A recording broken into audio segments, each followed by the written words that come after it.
Hello বন্ধুরা, টিঙ্কুজ unique কিচেনে আপনাদের স্বাগত। আজকে আমাদের লাঞ্চে কী হয়েছে তার একটি শর্ট ভিডিও নিয়ে এসেছি বন্ধুরা, চলুন দেখি। এ দেখুন ভাত হয়েছে,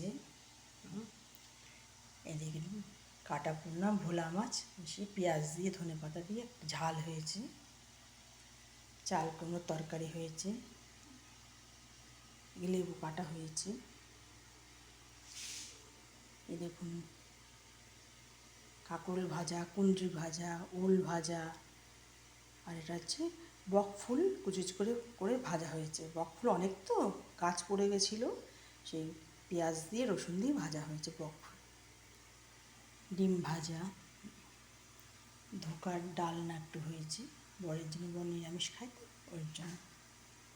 এটা নিরামিষ রান্না, পাঁচমিশালি বিট গাজর দিয়ে বিনস দিয়ে পাঁচমিশালি তরকারি হয়েছে, আর একটা পোনা মাছ ভাজা আছে। ঠিক আছে বন্ধুরা, এই হচ্ছে আজকে আমার লাঞ্চের মেনু বন্ধুরা। এখানে রাখছি, পরে আবার নতুন কোনো ভিডিও নিয়ে আসবো। নমস্কার।